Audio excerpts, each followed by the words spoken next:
Streaming. Ay, gracias. Para los que nos siguen viendo en streaming, recordarles que después de esta charla que tendremos ahora con Cassandra Frederick, es una de las mujeres que están detrás del cambio de la política de drogas en Estados Unidos y que ha combatido también mucho a la epidemia de opioides. Después de ella, tendremos también en streaming a Daniel Carvalho, que es el congresista colombiano, que no sé si sepan, se hizo viral hace un par de semanas porque defendió el uso lúdico del cannabis en el Congreso, hablando de su propio consumo. Entonces, gracias a los que siguen en streaming también. Marta Martínez, editora senior de Latino USA, está de host por ahí. Y bueno, pues sin más preámbulo, voy a presentar a Cassandra, que va a entrevistar a José Luis Pardo, nuestro director editorial. Y por último, antes de despedirnos, quiero recordarles que mañana hay una fiesta en el Salón Los Ángeles. Pueden invitar a todos los que quieran para seguir conversando, debatiendo, conociéndonos. Así que, por favor, vayan e inviten gente, porque caben 1,500 personas. Entonces, pues mientras más, mejor. Y pues por último, pues eso, muchas gracias Cassandra y José Luis y bienvenidos a esta última charla.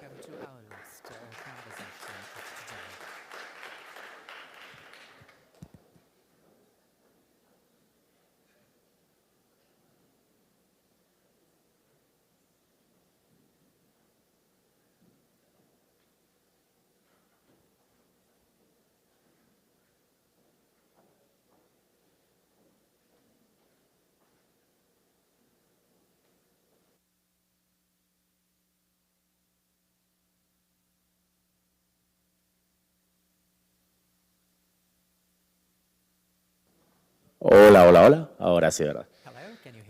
Bueno, muchas gracias.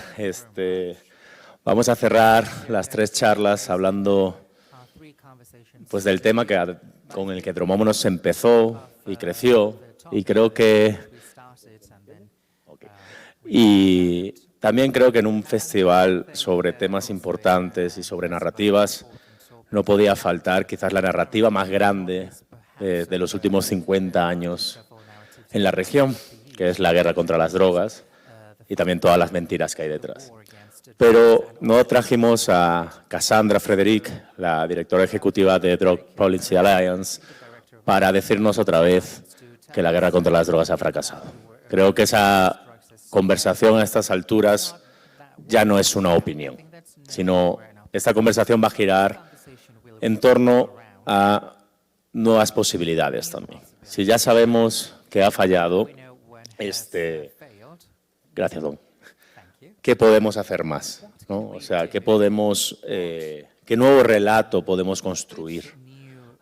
Y en esta historia de prohibicionismo y de guerra está habiendo al menos un pequeño giro, digamos. Creo que no hay que ser excesivamente optimistas, pero sí ha cambiado algo. Después de un inmovilismo de 100 años, ¿no? En los años 10 se prohibieron los opiáceos y la cocaína, en los 20 fue la ley seca, aunque luego se revocó, en los 30 se prohibió la marihuana, en el 71 Nixon dio inicio a la guerra contra las drogas, en los 80 tuvimos a Reagan, el Just Say No, todas estas campañas que nos invitaban a no pensar y hemos llegado hasta aquí, digamos, ¿no? Pero ahora, en Estados Unidos, y Cassandra ha tenido mucho que ver, sobre todo en su trabajo en Nueva York, pues ha habido una ola regulatoria del cannabis, digamos, ¿no? Y quería empezar esta conversación preguntándote eso. ¿Qué está cambiando o qué ha cambiado en el país que nos enseñó que el prohibicionismo era la única opción para que en estos últimos años hayamos llegado hasta que el presidente Biden, que luego discutiremos si es mucho o poco, conmutara, digamos, ¿no? O diera permiso sobre posesión simple y dijera que iba a pasar con la marihuana en la ley federal. ¿Qué está cambiando en Estados Unidos respecto al cannabis, respecto a la política de drogas?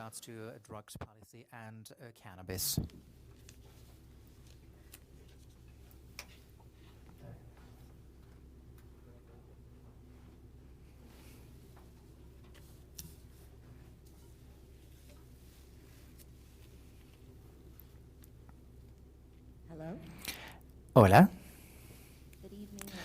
Buenas noches a todos. Gracias por invitarme. Creo que una de las cosas que son súper importantes con respecto a lo que está sucediendo en Estados Unidos, con respecto a la política de drogas, es que se está viendo un populoso popularizado. Aquí la comunidad se encuentra en un lugar en donde creen que la política de drogas ha fracasado. Cuando realizamos encuestas, se encuentra en los 70 de los estadounidenses que creen que nuestras políticas de drogas están equivocadas. Hay mucha evidencia que lo muestra, en donde hay mucho enfoque en la aplicación de ley y el presupuesto que se le asigna para luchar contra las drogas en las comunidades, y la gente ha visto que esto no ha sido eficaz y que el poder que le hemos dado a la policía solamente ha dañado a nuestras comunidades. Creo que el hecho de que los Estados Unidos se encuentren en medio de una crisis de overdosis donde más de 100,000 personas han muerto, el hecho de que el fentanol ha contaminado nuestro suministro de drogas, la gente no cree que los funcionarios estadounidenses tengan un control del tema y entonces están dispuestos a hacer algo diferente. Creo que lo que estamos viendo a nivel federal, así como a nivel estatal, es que los estadounidenses están presionando a los legisladores de una manera en particular, por lo que si consideramos al cannabis en Estados Unidos, estas leyes no fueron aprobadas por los funcionarios electos. En Estados Unidos se pueden tener referendos y sondeos. Es una de nuestras únicas formas de democracia directa en la que le damos la oportunidad a los estadounidenses de votar con respecto a diferentes políticas sobre drogas, y debido a que esta toma de decisiones ha pasado a los estadounidenses en comparación a nuestros políticos, ha creado las condiciones para que los políticos tengan que actuar. Entonces, el estado tiene 30, 40 estados que tienen alguna versión regulada del cannabis, o 19 estados han adoptado algún uso. Entonces, debido a esto, la gente como Joe Biden, nuestro presidente, incluso cuando estaba en la carrera por la presidencia, tuvo que dar concesiones con respecto a las políticas por las que había peleado con anterioridad. Entonces, lo que estamos viendo en los Estados Unidos es que la politización popular en las comunidades realmente ha galvanizado el poder legislativo que se está viendo a nivel federal. Y lo más importante que hemos visto antes de que se cambiara con la administración de Obama fue el MEMOCOM, que básicamente decía que la aplicación de ley tendría que tenía que detener estas ubicaciones de cannabis que eran jurídicas según los estados, y esto ha sido lo más importante que podríamos haber imaginado o esperado por parte del gobierno federal.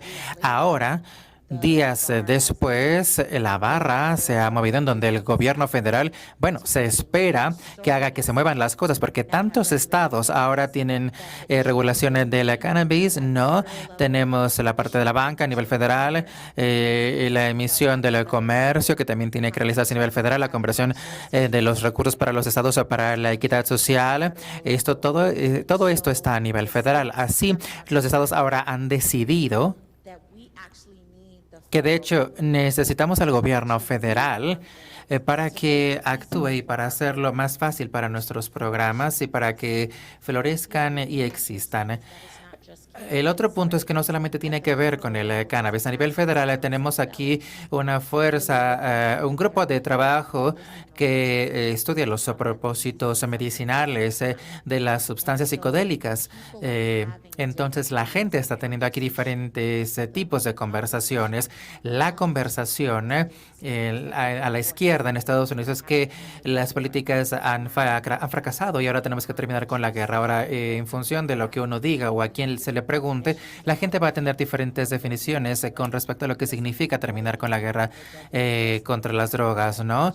Si eso es lo que quiere decir únicamente marihuana, pero nosotros sabemos que terminar con la guerra contra las drogas, la regularización de todas las drogas, cuando hablamos aquí de los tratados internacionales y estamos tratando de ver cómo podemos tener una conversación global, pero en los Estados Unidos en este momento creo que una de las cosas y parte de la razón por la cual la conversación ha cambiado es porque más personas tienen más claro el hecho de por qué se utilizan las drogas.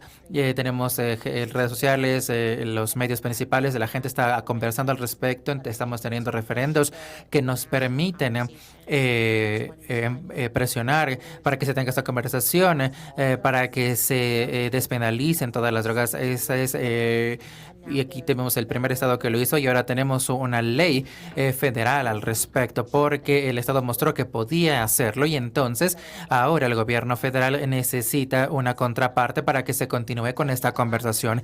Creo que mucho de esto tiene que ver con el hecho de que tenemos derechos a nivel estatal y los estados son laboratorios de experimentación y entonces si tenemos los recursos adecuados y la politización correcta, podemos crear la oportunidad y las condiciones para que el gobierno federal no ignore el hecho, sino que lo reconozca, porque en muchos lugares se están realizando cosas para hacer algo diferente. ¿Crees que marihuana es el fin para el gobierno? Creo que la marihuana es el fin. ¿A qué te refieres? Por ejemplo, que nada más es marihuana, también la cocaína, etcétera. Bueno, creo que hay muchas personas en los estados que quieren detener el cannabis y que a los que les parece bien que tengamos los elementos psicodélicos que están más alejados de las conversaciones con respecto a la cocaína y la heroína y otras sustancias, pero creo que un lugar como Oregón, en donde hemos cambiado las sanciones penales para esas drogas, también abre las puertas para que tengamos otras conversaciones con respecto a otras drogas. Y creo que el hecho de que nos encontramos en un momento donde el fentanilo está presente en nuestro suministro de drogas, la gente está muriendo, esto obliga a tener una conversación con respecto a un suministro seguro en Estados Unidos. Yo creo que esto significa que podemos tener conversaciones con respecto a otras sustancias reguladas y que podrían tener una legislación diferente a la del cannabis. Pero tenemos un número creciente de doctores entre los reformadores de legislación que están presionando a los estados y a los departamentos de salud para que consideren el suministro seguro como una intervención mientras vamos navegando en estas crisis. Entonces, no creo que haya una conversación directa con respecto a la legalización de la cocaína, pero también creo que de lo que Colombia ha estado hablando definitivamente se encuentra en las mentes de los funcionarios electos en Estados Unidos, porque ellos no quieren que otros países se les adelanten. Entonces yo creo que un país como Colombia lo que está haciendo es, bueno, los Estados Unidos van a estar en una situación en donde van a tener que navegar cómo tener esta conversación. Vamos a Colombia, cómo va a ser la asociación, que podría ser algo realista. Entonces creo que aquí se va a volver una carrera entre reformadores para poder tener más conversaciones al respecto. A la frontera, a este lado de la frontera, que me gustaría hacerlo ahora. Quiero también tocar algún tema que es el consumo. Y hablamos muy poco de consumo, ¿no? Bueno, te hago la pregunta en inglés si quieres, mientras hago la explicación en español. Y es toda la crisis de los opioides que ya estamos hablando ahora. Y creo que aquí hay varias cuestiones que son bastante fascinantes, digamos, ¿no? Por un lado, cómo se creó una tremenda demanda a partir del mercado legal en Estados Unidos, de la familia Sackler, por ejemplo, ¿no? Y cómo también eso está relacionado con el aumento de cultivo de opio en Guerrero, por ejemplo, y cómo ha cambiado las dinámicas sociales en México, ¿no? Creo que ha sido uno de los mayores ejemplos que pone al desnudo la complejidad de todas estas cadenas, ¿no? Entonces, lo que quiero preguntar es, ¿se entiende algo o no? Todavía no. ¿Se entiende? ¿Sí? Ok. Lo que te quiero preguntar es si toda esta crisis de los opioides ¿Cómo la has vivido tú particularmente, que has luchado para que se reconozcan los derechos de la gente? Y si ha cambiado algo,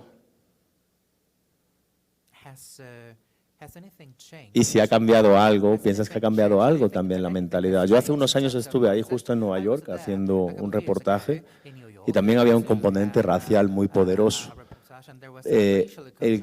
Llevaba viendo un problema grande hace años, pero solo cuando, digamos, la clase blanca, la clase media de Staten Island empezó a morir de sobredosis, se empezó a hacer un gran escándalo nacional.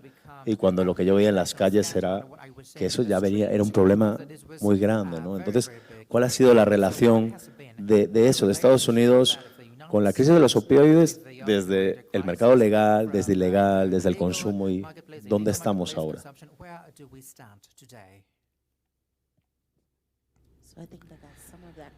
Creo que entendí parte de esta pregunta. Ahora estoy escuchando en español, una disculpa. Bueno, creo que la pregunta aquí tiene que ver con la crisis de los opioides, ¿no? Y lo que ha cambiado y cómo llegamos aquí. Bueno, creo que en Estados Unidos una de las cosas, que han resultado interesantes para nosotros ha sido la racionalización de la política de drogas. En los Estados Unidos una de las cosas que realmente nos han quedado claras es que sabemos a quiénes queremos arrestar por drogas, y a menudo esto se basa en clase y las líneas raciales, ¿no? Queremos arrestar e impresionar a la gente que no es blanca, los pobres, y queremos encarcelar a los inmigrantes. Cuando pensamos en la crisis de overdosis, muchas de estas también tienen que ver con una legislación pobre y la captura corporativa de las sustancias medicinales. Tenemos la corporativización de los opioides, pero también tuvimos la falta de acceso médico y la capacidad para que la gente pudiera controlar su dolor. Una de las cosas que resultaron realmente interesantes es que una vez que tuvimos la crisis y que la crisis de sobredosis estaba comenzando a ser una conversación nacional, la gente se dio cuenta de que la gente que se veía más impactada por las muertes por sobredosis era la gente de clase media blanca. Y parte de lo que también resultaba interesante es que había muchas conversaciones en Estados Unidos con respecto a por qué la gente negra no está muriendo de sobredosis, ¿no? Y entonces la pregunta y la suposición en este marco es que la gente que muere de drogas no son blancas, o no son blancas o no son ricas. Y lo que vimos es que parte de la razón por la cual, en primer lugar, de la crisis de sobredosis, y que la gente de color no estaba muriendo era porque la gente de color no tenía acceso a medicamentos prescritos, porque los doctores no se los daban, porque pensaban que la gente de color y la gente pobre estaba buscando drogas. Entonces, básicamente la narrativa aquí fue que los doctores estaban protegiendo a la gente pobre y a la gente de color de ellos mismos. Entonces, agradézcanos por ser racistas en el sistema médico, porque ahora no tienen ustedes que estar lidiando con la crisis de sobredosis.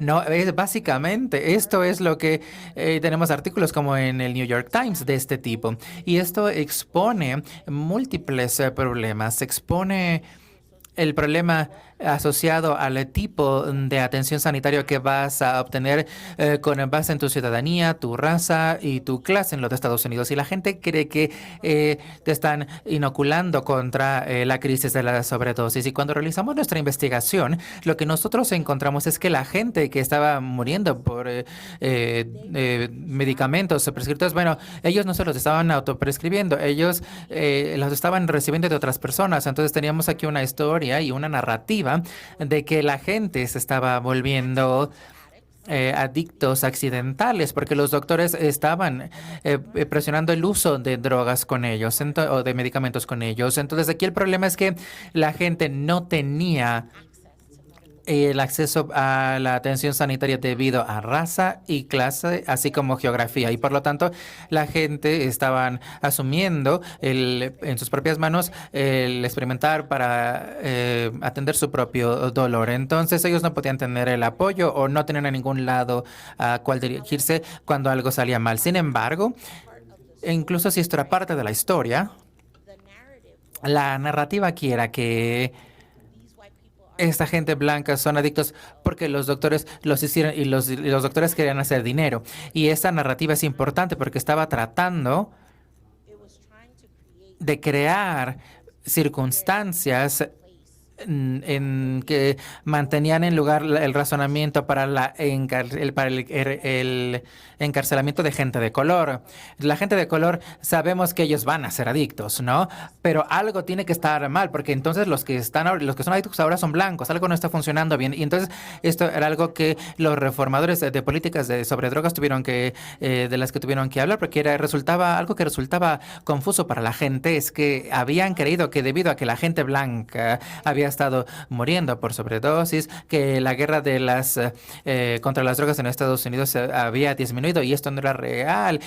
Lo que era real es que habían comenzado a cambiar y a evolucionar, pero también la crisis de sobredosis comenzó a cambiar y a evolucionar. Entonces pasamos de las prescripciones, y como comenzaron a bloquear las prescripciones, la gente fue forzada hacia el mercado de la heroína, y entonces aquí la gente en el mercado de la heroína y después el fetanol, ¿no? Entonces, ahora la sobredosis se está llevando no por la heroína, no por los medicamentos de prescripción, sino por el fetanol, y también por la cocaína y las metanfetaminas, porque no todos los adictos van a utilizar la misma droga, van a utilizar a las que tienen acceso.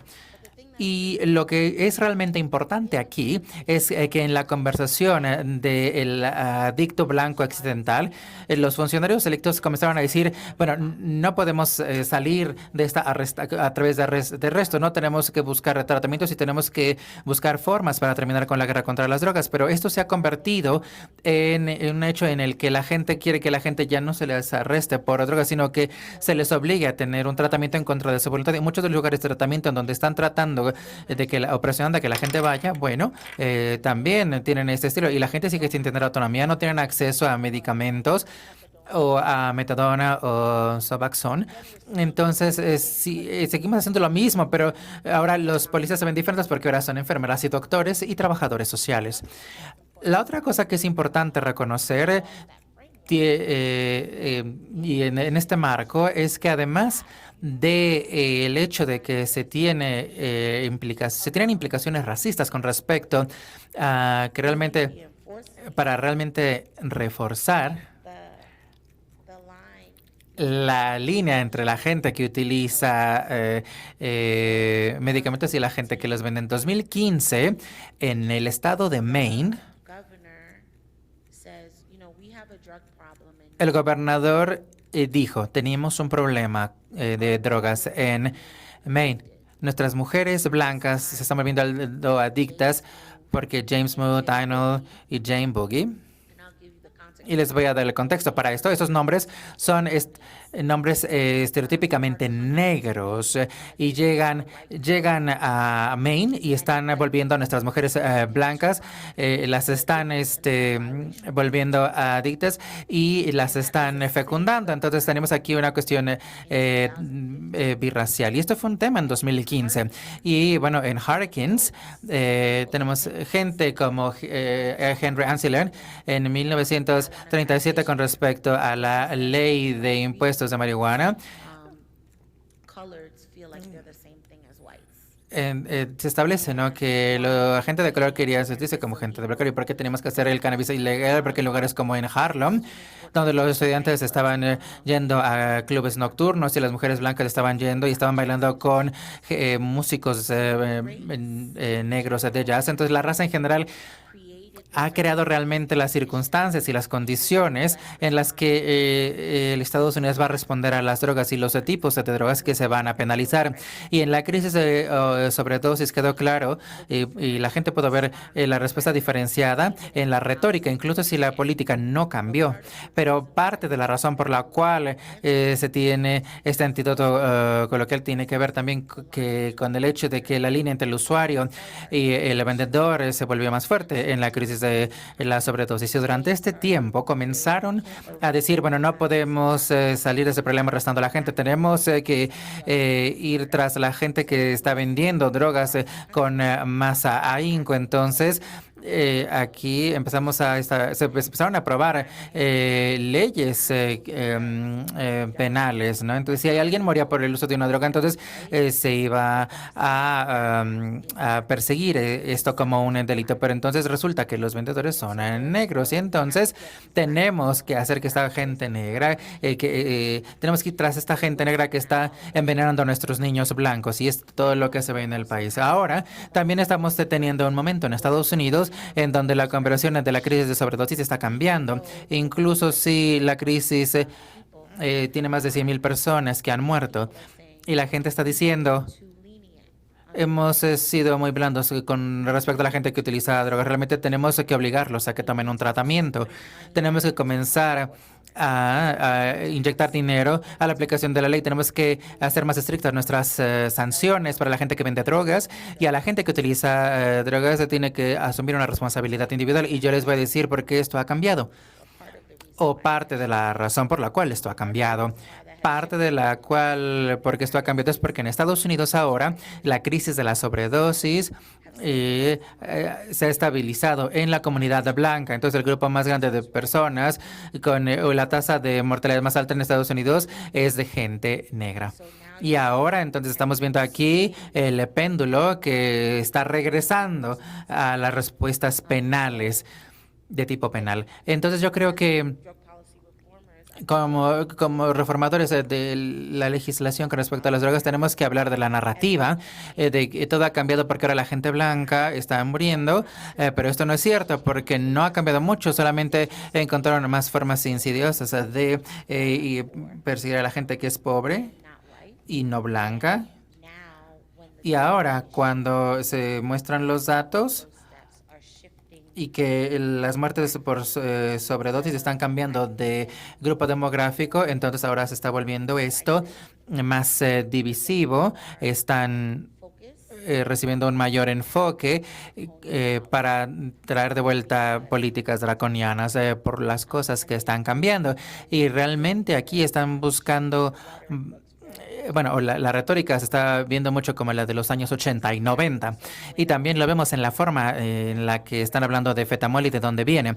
Y aquí en esta audiencia estamos culpando al gobierno mexicano por la función que el fetanol está jugando. Están culpando al gobierno al gobierno de China por el fetanol que está ingresando a nuestras comunidades. Y la crisis de sobredosis es interesante porque se tiene todo esto y se tiene la situación en la que los gobiernos están demandando a las compañías de opioides y están obteniendo aquí liquidaciones por las políticas de mercado que establecieron y que también jugaron un papel en la proliferación del acceso que la gente tenía a los medicamentos de prescripción. Bueno, ya que estabas tú mencionando como en Estados Unidos culpan You were mentioning how México in the United y States, a China, bueno, a Wuhan, que antes del coronavirus era conocido por el fentanilo. Quiero ya empezar un poco a debatir desde este lado, desde el lado latinoamericano y desde el lado del Caribe, de donde tú eres, ¿no? O sea, también estábamos justo hablando que cuando vienes aquí como que te dicen que, mira la estadounidense y que tú allá te sientes de todo menos la estadounidense prototípico, ¿no? Digamos. Entonces, lo que quiero preguntar es que todo esto de encarcelación masiva, de reprimir a los más vulnerables, en América Latina lo hemos aprendido muy bien, digamos, ¿no?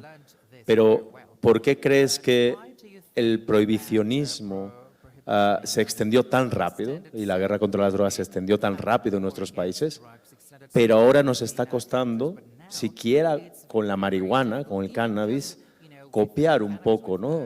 Las cosas de Estados Unidos, porque Uruguay hace 9 años, ¿no? Se convirtió en el primer país que reguló la producción, distribución y consumo del mundo de cannabis, pero parece que fue algo extraño, ¿no? En México, a pesar de los mandatos de la Suprema Corte, estamos parados. Colombia ahora, Petro, dio un discurso, un alegato muy poderoso en Naciones Unidas, pero luego hay que ver la realidad. Se ha empezado otra vez a debatir una ley, pero ¿por qué crees que es eso? Cuando nos dijeron guerra, no y prohibición, todo el mundo fue muy rápido y ahora estamos yendo tan lento en América Latina.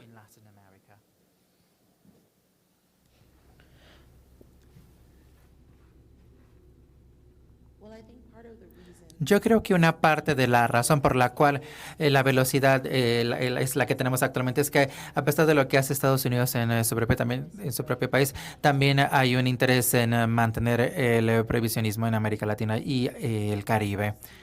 Y se ve en la forma en la que tenemos ayuda, la forma en la que los tratados se hacen. Estados Unidos no tienen un incentivo para América Latina y el Caribe para abandonar las políticas que han estado exportando durante tanto tiempo. Entonces, Estados Unidos sigue utilizando como arma la guerra contra las drogas para castigar a los países en la región. Y entonces el prohibicionismo también incentiviza un movimiento porque también venía acompañado de dinero, de infraestructura, y alejarse de esto también. Bueno, todo lo que viene con dinero, cuando va a haber gente que va a estar muriendo de hambre si dejamos los tratados que firmó Estados Unidos, por ejemplo. Entonces creo que lo que yo he aprendido al escuchar a otras personas, como un estudiante estadounidense de la política estadounidense bastante novata, bueno, y lo que se ha estado exportando a otros países está vinculado con otras. No solamente no es la forma más limpia de realizar una extracción, y Estados Unidos, ellos no quieren extraerlo, porque cuando despenalizamos cannabis tendríamos que haber tenido una conversación global. Cuando Estados Unidos, el gobierno federal, no persiguió en 2012 a los estados que legalizaron el cannabis, tenía sentido que los Estados Unidos no comenzaran a hablar de la regulación del cannabis en la comunidad local. Ahora apenas están comenzando a coquetear con la idea de hablar porque el uso del cannabis no tendría que penalizarse, y esto a nivel internacional, pero Estados Unidos ha operado en hipocresía durante los últimos 10 años, ¿no? Le legalizamos en 2012 y Estados Unidos no ha hecho nada realmente en la comunidad internacional para que esto se mueva, ¿no? Cuando la gente les pregunta, ellos se quedan callados. Entonces yo creo que una de las cosas que han resultado interesantes y que me han hecho sentirme muy humilde en términos de la comunidad internacional cuando se habla de del progreso que está haciendo Estados Unidos, bueno, ellos lo que dicen, sí, bueno, pero realmente no están invirtiendo en el progreso en el resto del mundo, y parte de la razón por la cual Estados Unidos ha dirigido, o bueno, sigue proliferando guanabis porque gente muy poderosa en Estados Unidos están haciendo dinero a partir de eso. Entonces no les importa ir a otros países. Entonces esta gente también está haciendo dinero, pero en Estados Unidos se quería exportar su política progresista de drogas, y si quisieran hacerlo, lo están haciendo de la misma forma en la que están exportando su política draconiana de drogas, y no lo están haciendo. Entonces creo que eso también es parte de la razón por la cual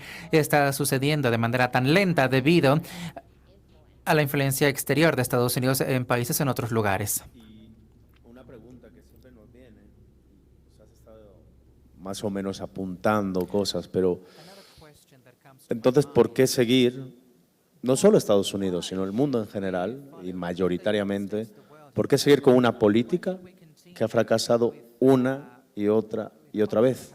¿Quién está ganando con eso? Porque sabemos que la gente, la mayoría inmensa de la gente, está perdiendo con esta política.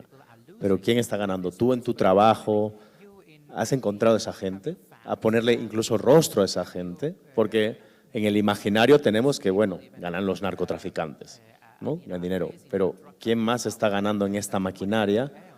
para una política que yo no creo que tenga que ver ya con ideología, sino una política que no está funcionando ni económicamente. Creo que son 35.000 millones de dólares que se gastan al año en represión en Estados Unidos, ¿no? En cuestiones de drogas, ni en cuestiones de salud, estamos viendo lo de la crisis, ¿no? Ni en ninguna otra cuestión social, de violencia. Entonces, ¿por qué se sigue haciendo? ¿Quién está ganando con esto?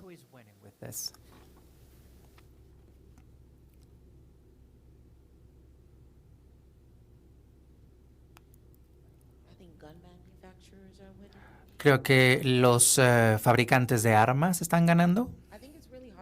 Creo que realmente es difícil decir quién está ganando. Creo que hay mucho, porque esto dependerá también de cómo defines quién gana, ¿no? O la palabra ganar. Podríamos decir que obviamente los traficantes, pero también está perdiendo de maneras particulares. Creo que la gente que suministra el tipo de material que la gente necesita, las compañías, creo que tenemos múltiples compañías en Estados Unidos que están ganando, compañías de pruebas, de drogas, prisiones privadas, ellos están llenando sus arcas de dinero. El prohibicionismo es un juego caro, pero muy lucrativo. Entonces, la gente que ha construido industrias con la subjugación y el uso de la gente para hacer dinero, pero creo que también que incluso si la gente está ganando, están perdiendo, pero aún así para ellos sigue valiendo la pena. Y creo que esta es una de las preguntas que nosotros como reformadores de la legislación de drogas tenemos que pensar, y es en qué están ganando de la prohibición. Y para mí no es necesariamente que están ganando, pero que están ganando algo, y no me resulta claro siempre qué es lo que están ganando. En algunas instancias veo que están ganando porque están impresionando gente, grupos de gente a los que no les gusta, ¿no? Están manteniendo el control de ciertas áreas y regiones e industrias, pero a mí me parece realmente difícil clasificar estas cosas como una victoria, como un ganar, porque tienen un costo muy, muy alto. Incluso para la gente que está implicada en el cultivo, la producción, la distribución, están ganando cosas, poder, influencia, y pueden tener un estilo de vida que puede que no tuvieran si estuvieran en el mercado legal. Y creo que para que la gente que creó estas políticas que se están exportando, cuando yo pienso en la gente que gana en Estados Unidos, los Henry, Aston Inglés, los Richard Nixon, mucho de esto tenía que ver con política, mucho tenía que ver con ego, mucho de esto tenía que ver con tratar de mantener el orden social racial, asegurándonos de que la jerarquía de poder no se viera perturbada.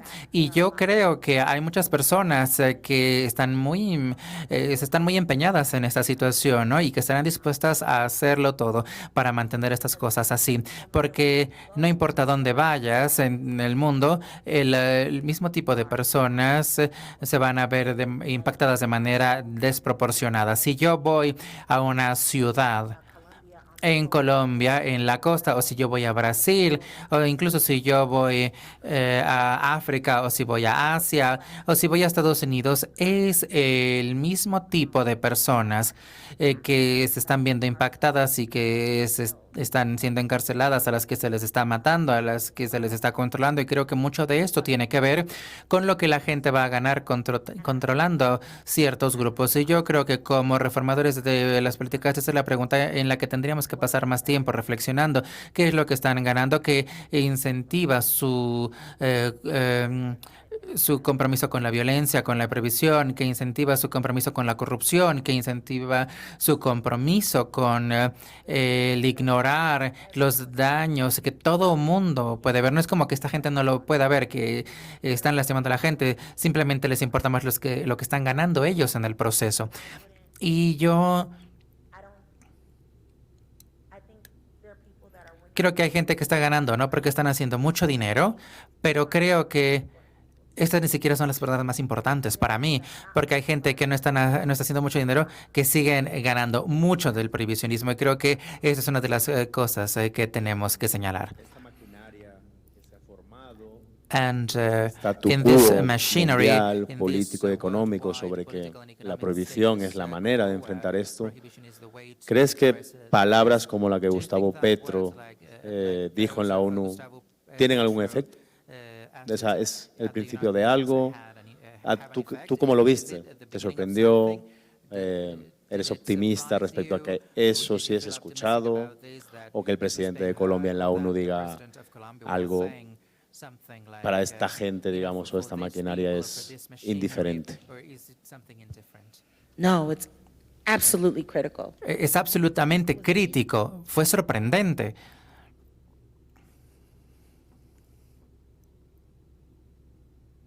There is a risk Hay un riesgo what the Colombian president did. para la gente que hace lo que hizo el presidente de Colombia. Really forceful. Hay riesgo para los otros países, ¿no?, que están reconociendo que el prohibicionismo de las drogas no es la forma correcta. Y creo que es increíblemente importante, sobre todo considerando la relación que Estados Unidos y Colombia tienen, que el jefe de Colombia dijera algo así tan fuerte y enfrente de la comunidad internacional, esencialmente señalando a todos. I think we need Creo que necesitamos este tipo advocacy and bravery. de incidencia y valentía, porque la otra cosa aquí es que la gente en Estados Unidos, bueno, no les interesa lo que está pasando en Latinoamérica y en el Caribe. Ellos ni siquiera lo saben. The way that they think about La forma en la que piensan en los daños se basa en lo que ven en Netflix. right, like Narcos is really Como que Narcos realmente es popular y estoy diciendo como, wow, sorprendente. Y es como de, no, hay gente que está muriendo y siguen muriendo y sigue habiendo mucha corrupción y sigue habiendo inequidad social. Y en Estados Unidos, bueno, hicieron una película, hicieron aquí un disfraz de Halloween del sufrimiento de la gente en otros países donde no se registra este dolor, este sufrimiento en Estados Unidos. leaders of the other countries coming to the UN. Cuando tenemos líderes de otros países que llegan a las Naciones Unidas ante la comunidad internacional y hablan de una manera diferente y realmente son claros con respecto a los impactos en una plataforma tan grande, realmente esto mueve la conciencia estadounidense de una manera diferente. Y parte de la razón I knew that that had hit something is because por la que yo sé que esto fue el caso es porque mis amigos que no tienen nada que ver con las políticas de drogas me estaban enviando el video. and they were like, Y ellos estaban así como de, mira, ¿quiere despenalizar la cocaína? ¿Es en serio? Y yo así de, no, tranquilos, tranquilos, ¿no? Y también me dijo un montón de otras cosas, bueno, a las que le tendría que estar prestando atención aquí, pero la conversación fue súper crítica, fue muy valiente y yo estoy emocionada por organizaciones como Drug Policy y para que trabajen con otros líderes latinoamericanos para presionar, porque lo que no hemos hecho bien build our domestic policy es crear una política nacional in relationship to the international. en relación a lo que está sucediendo a nivel internacional. As Alejandro had Como Alejandro le dijo, ¿no? Parroquiales en la forma en la que pensamos sobre nuestra política. folks from different Incluso gente de otros países que está hablando de cannabis y de su derecho de poder proporcionar sustancias en Estados Unidos a través de un modelo regulado es súper crítico en este momento, porque no mucha gente en Estados Unidos actualmente está pensando incluso en el hecho de que podríamos estar importando sustancias de otros lugares a pesar del hecho de que te hemos aplastado y deshumanizado y subyugado y molestado y extraído a otros países. Esto ni siquiera se encuentra en el radar.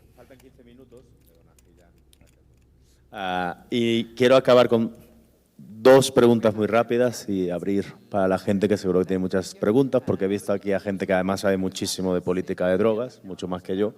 La penúltima pregunta que te quiero hacer es, ¿qué podemos aprender de esta experiencia de regulación en Estados Unidos, acá? Pero también, ¿qué podemos aprender de los errores que se han hecho allá, teniendo en cuenta la realidad latinoamericana? O sea, ¿qué podemos decirle nosotros a esto no vale para acá, ¿no? O qué se hizo bien y qué se hizo mal, o qué se está haciendo bien y mal en Estados Unidos respecto a esta ola regulatoria?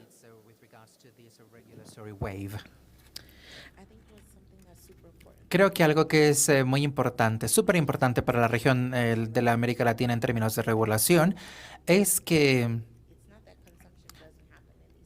no es que el consumo no tenga lugar en estos países, obviamente está presente, pero muchas de las características tienen que ver con la producción y no es lo mismo en Estados Unidos, ¿no? Entonces tenemos que crear una producción en Estados Unidos para algo como el cannabis, en donde la gente tuviera que realmente construir una infraestructura, y esta es una infraestructura que ya existe en muchos lugares en Latinoamérica, y creo que es importante cuando pensamos en términos del sistema regulatorio.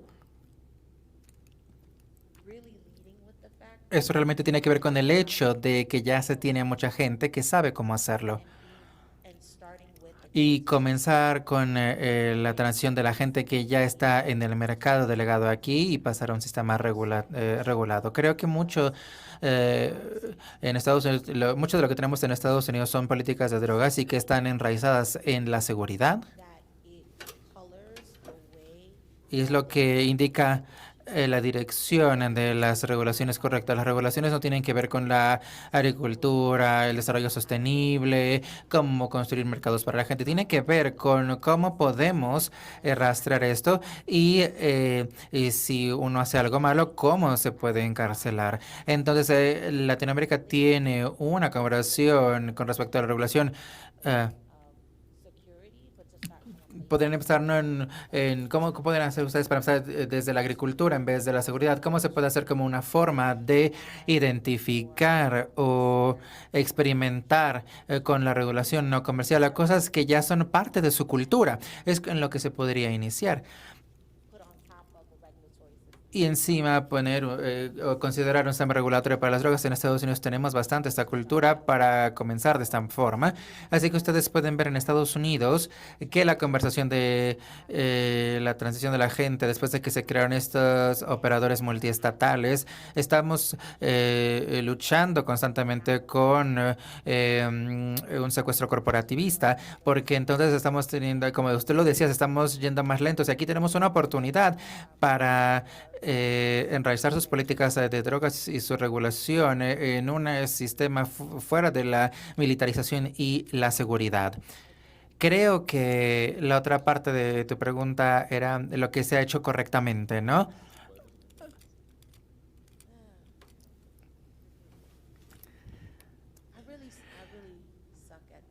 Realmente yo apesto para esta parte. Si han visto mis discursos en otros lugares, yo realmente no hablo muy bien con respecto a Estados Unidos. Y parte porque soy haitiana, entonces para mí realmente es difícil decir que hemos hecho muchas cosas bien. Solo una, ok. O no hay nada. No, creo que...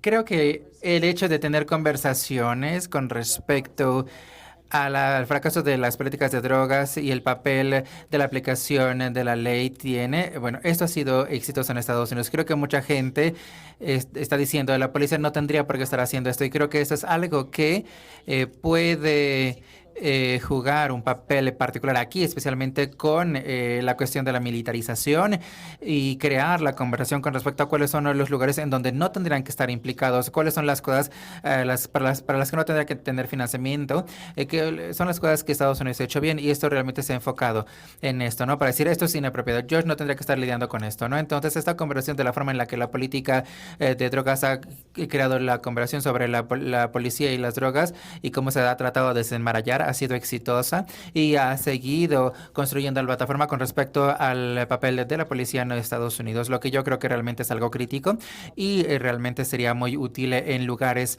en donde tenemos tanta corrupción, ¿no? En el ejército y la policía. De preguntas. Fue duro, pero mira, había algo bueno, una cosa buena y 1000 malas, digamos, ¿no? Sabemos que, la gente, pues tú eres más joven que yo. Mira, qué horror, porque tú eres mucho más importante que yo, pero bueno. Crecimos y mucha gente ha crecido hasta ahora con ciertas palabras que rodean a la palabra droga. Violencia, dolor, muerte. ¿Qué mundo ves tú o qué te gustaría o qué piensas? ¿Qué palabras nuevas pueden rodear a la palabra droga con el trabajo que tú y muchas otras personas están haciendo? Rights, Derechos, libertad, diversión, sexo, cosas buenas, ¿no? Las drogas son como una parte de nuestra sociedad, una parte importante, siempre lo han sido. Y creo que parte de la conversación que esperamos tener también tiene que ver con crear la conexión entre las drogas y el bienestar, las drogas y la salud mental, el hecho de que la gente tienen un derecho sobre sus cuerpos. Y una sociedad que sea abierta y justa, la relación con las drogas que no tendría que tener ninguna influencia en tu capacidad de poder ser un participante de pleno derecho en la sociedad.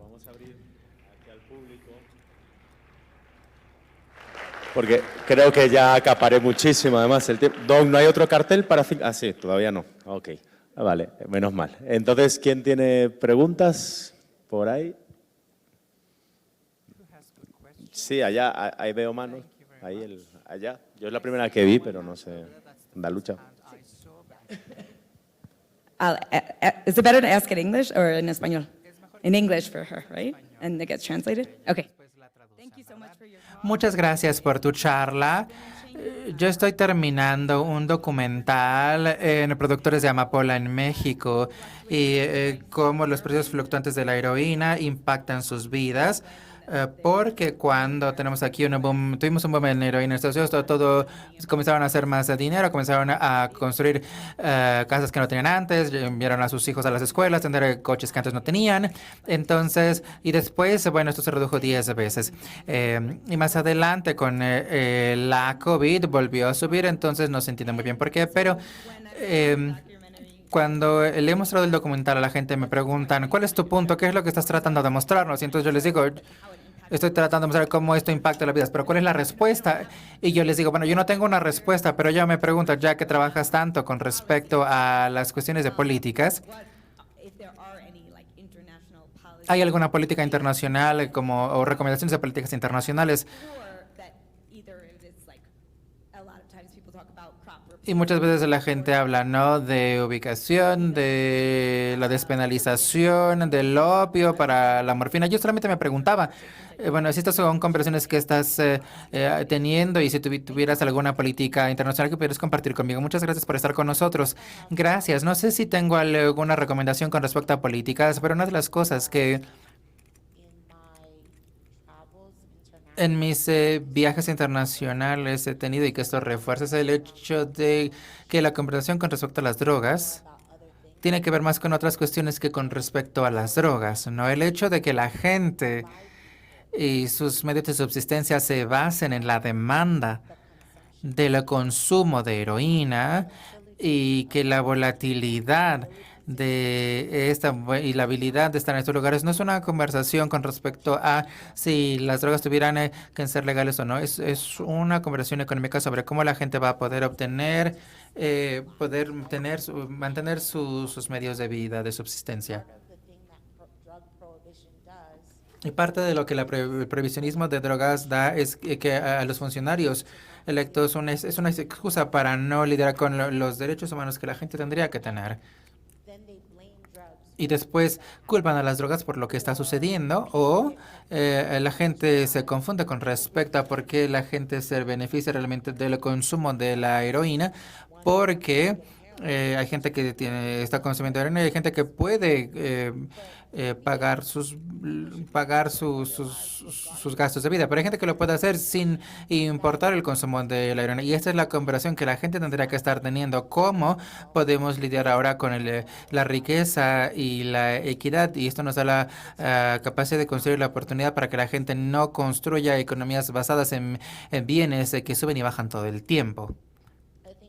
Creo que otra de las cosas que yo diría aquí es que tenemos mucha gente que preferirá que se utilice heroína que fentanil porque el fentanil es más rápido en su acción, entonces para crear así un suministro seguro de drogas. Entonces, si nosotros creamos un modelo regulatorio con cultivadores en otras partes del mundo que podrían dar un suministro seguro de heroína que no esté contaminado, que esté regulado y que la gente sepa qué es, entonces vamos a poder construir economías interdependientes. Y por eso es lo que no tenemos actualmente, pero también es una excusa. Y esta es parte de la razón por la cual a mí me parece que el prohibicionismo de drogas es como un chivo expiatorio para no hablar con los temas realmente temas que las comunidades realmente tienen que estar abordando. Gracias.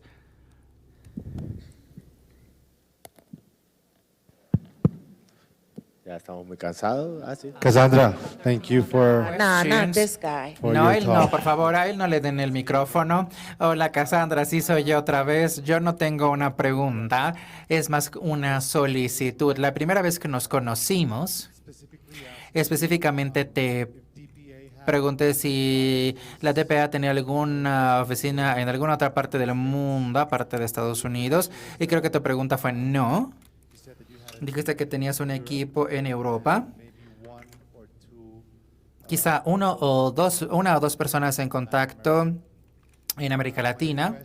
Y aquí mi solicitud en frente de esta gente es que la DPA fortalezca sus relaciones con diferentes organizaciones a través de América Latina, porque la política de drogas y su cambio no solamente se realiza en Estados Unidos o únicamente en América Latina, funciona de manera bidireccional. Entonces, yo me voy mañana, pero creo, yo sé que te vas mañana, pero quiero que te lleves esta idea y que espero que en algún momento, en el futuro cercano, podamos fortalecer estas relaciones para poder cambiar nuestra política en el hemisferio. ¿Quieres saber cuál es mi problema con esta solicitud? Es que tú me... Es que tú me podrías haber pedido individualmente, pero me lo preguntas y me lo pides enfrente de toda esa gente. Entonces, mi respuesta es, pues sí. Una de las cosas que yo he aprendido en ser la directora de DPA es lo parroquiales que somos en Estados Unidos y cuánto no sabemos con respecto a lo que hacemos y también no cuánto no sabemos, pero cuánto no nos importa, ¿no? Porque quiero dejarlo claro. A ellos no les importa. No nos importa. Básicamente hay cosas básicas que tendríamos que saber y no lo sabemos y no nos interesa saber. Y para Drug Policy Alliance, esta es la organización más grande y con más recursos que trabaja en el tema del mundo. Entonces, la mayor parte de nuestro trabajo es más que nada nacional, ¿no? En Estados Unidos. Otra cosa que estamos esperando hacer es construir un plan de trabajo con respecto a la política exterior de Estados Unidos que se enfoque en lo que nuestro Congreso está financiando en otros países y lo que el Departamento de Estado está haciendo en otros países y tratar de ver qué formato maestro para nuestros socios, ¿no? MSD, de Justicias, Vocal Kenya. No hay nadie en Estados Unidos que esté luchando por otras organizaciones a nivel federal que trabajan en este tema y nosotros estamos aquí.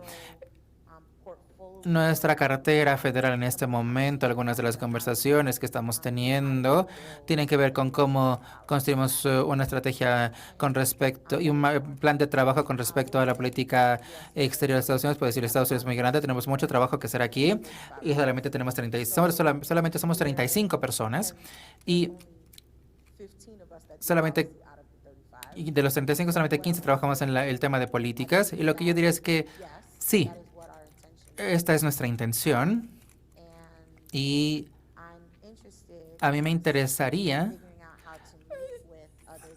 averiguar cómo reunirnos con otras personas y que otras personas nos digan cuáles son qué causas les serían útiles, ¿no? Cuáles son las cosas en las que la gente quiere que nos enfoquemos para tener aquí una concientización o cómo podemos lograr una apropiación congresional, mandatos, políticas que el Departamento de Estado establece y exporta a otros lugares, los tipos de amenazas que Estados Unidos hace a otros estados.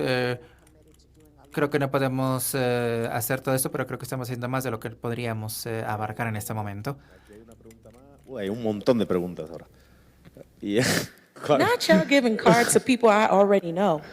No le den la tarjeta, no le den el micrófono a la gente que ya sabe. Bueno, a ti sí no te conozco, Una disculpa. Hola, soy Sofía. Gracias por tomar mi pregunta. Yo he estado trabajando con mi organización que se llama Colo Sur, Sur en inglés, y yo he tratado de construir procesos de Contraloría Social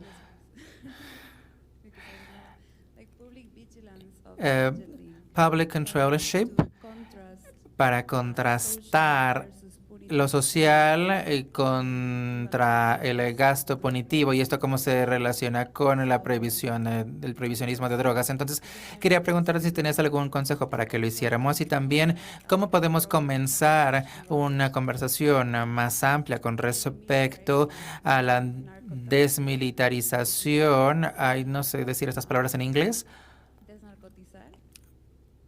Desnarcotizar, is that exist even?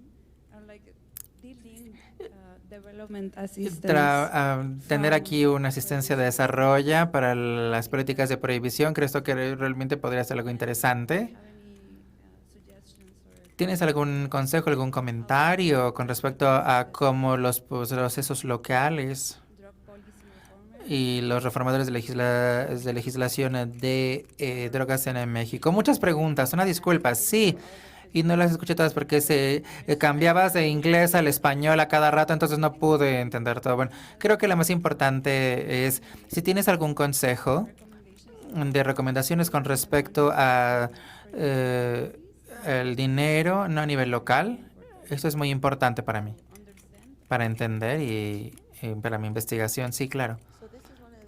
Esta es una de las cosas en las que estamos trabajando mucho, quién está financiando y cómo se está financiando. Y hemos descubierto que a nivel federal en Estados Unidos hemos podido seguir parte de este dinero, pero a nivel estatal y local se vuelve un poco más, se vuelve menos nítido. Entonces hemos trabajado con economistas para tratar de ver cuáles son los diferentes esquemas de financiamiento, porque algunos están escondidos, ¿no? O sea, no sabes que están siendo utilizados para drogas, pero ese es el caso. Entonces, realmente tiene que ver con impuestos y requiere de mucho trabajo, pero una de las cosas que podríamos hacer potencialmente, hay mucha gente que está tratando de encontrar una forma y parte de esto es cómo tienes en este grupo de investigadores quien está tratando de rastrear, ¿no?, este dinero y para ver cuáles son los diferentes flujos de financiación. Y bueno, me temo que no tengo una respuesta perfecta para esto. ¿Alguien más? ¿Nos queda tiempo, Don? ¿Sí? Una. Zara. Sí, es la última pregunta. Me están diciendo acá que ya no tenemos tiempo, así que Zara y ya nos despedimos. Muchas gracias. Yo soy Sara del Instituto RIA, Sara Snap. I'll ask my question in English. Voy a hacer mi pregunta en inglés para que...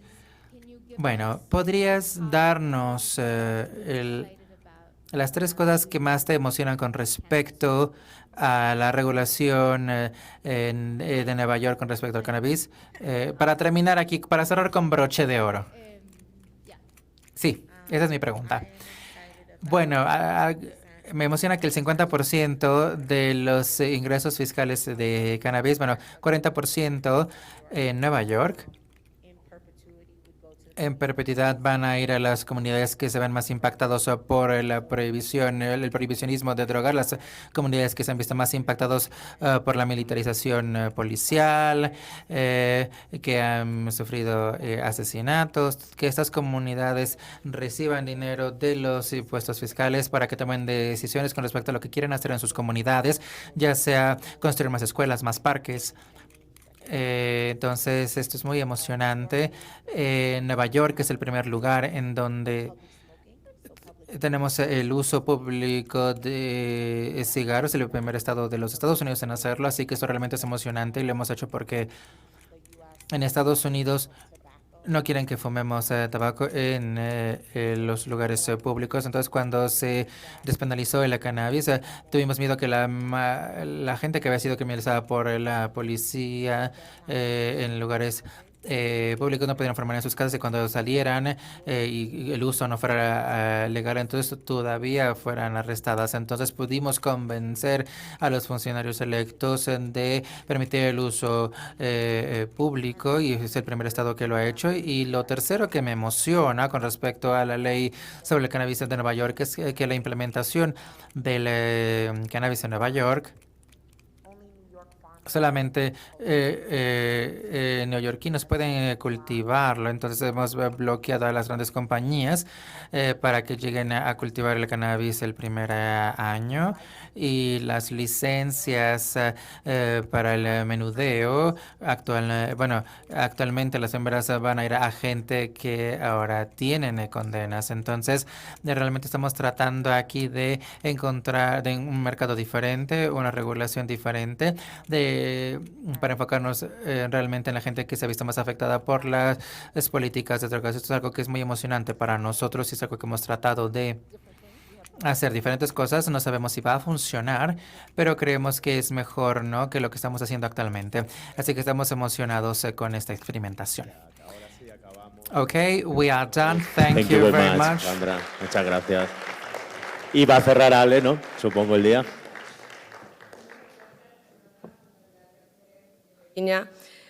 Como les prometí al principio, este festival no es solamente un festival de periodismo, es un festival de historias. Y trajimos a mujeres que además están cambiando la historia. Todas se merecen una película como Neidiña. Voy a hablar con Netflix o con HBO para vender esta idea. Pero más allá de eso, realmente quiero agradecer a todos los que están aquí, a la gente hubo mucha gente en streaming también. Muchas gracias por participar. Y a todos los aliados de Dromómanos, así como digo que Cassandra o que Neidiña o que Helen están cambiando la historia, también gente como Sara Snap de Instituto RIA, Lisa Sánchez de México Unido contra la Delincuencia, Adriana Muro de Elementa, están reformando la política de drogas en México. Martín Santos está ayudando a esto desde Metódica en Colombia y realmente nos entusiasma mucho tener este tipo de aliados y ver el potencial. Esta es la primera vez que hacemos Dromofest en presencial y ha habido muchas actividades, sabemos que esto va a ir creciendo y que va a ir mejorando y que vamos a lograr mover el poder de las historias. Dicho esto, muchas gracias también a todos los que nos han apoyado con el festival. Sara Aguilar, está detrás de todo esto. Si se me olvida alguien, por favor, no me juzgue, es el momento. Gracias a Buna, que nos ayudó con el café y que, como mencionó Neidiña, es un proyecto realmente interesante. Gracias a la Universidad de la Comunicación. Mañana John Lee Anderson va a entrevistar al canciller en Casa UC a las 11 de la mañana. Hubo un cambio de horario, hay cupo lleno, pero bueno, si alguien va a estar en streaming también para quien lo quiera ver. Y está también aquí Walter Hernández de Sistema Solar, que es nuestro fin de festival mañana en Salón Los Ángeles. Así que por favor vayan, inviten a todos sus amigos, insisto, porque va a estar muy buena la fiesta y queremos seguir vinculándonos, conociéndonos, viendo qué conexiones se pueden hacer, ¿no? Y de hecho creo que este festival en actividades complementarias ha hecho muy buenas vinculaciones también entre sociedad civil, academia, periodistas y eso queremos mantenerlo. Bueno, por último, gracias a todo el equipo de Drómanos, que son lo mejor. Así que gracias.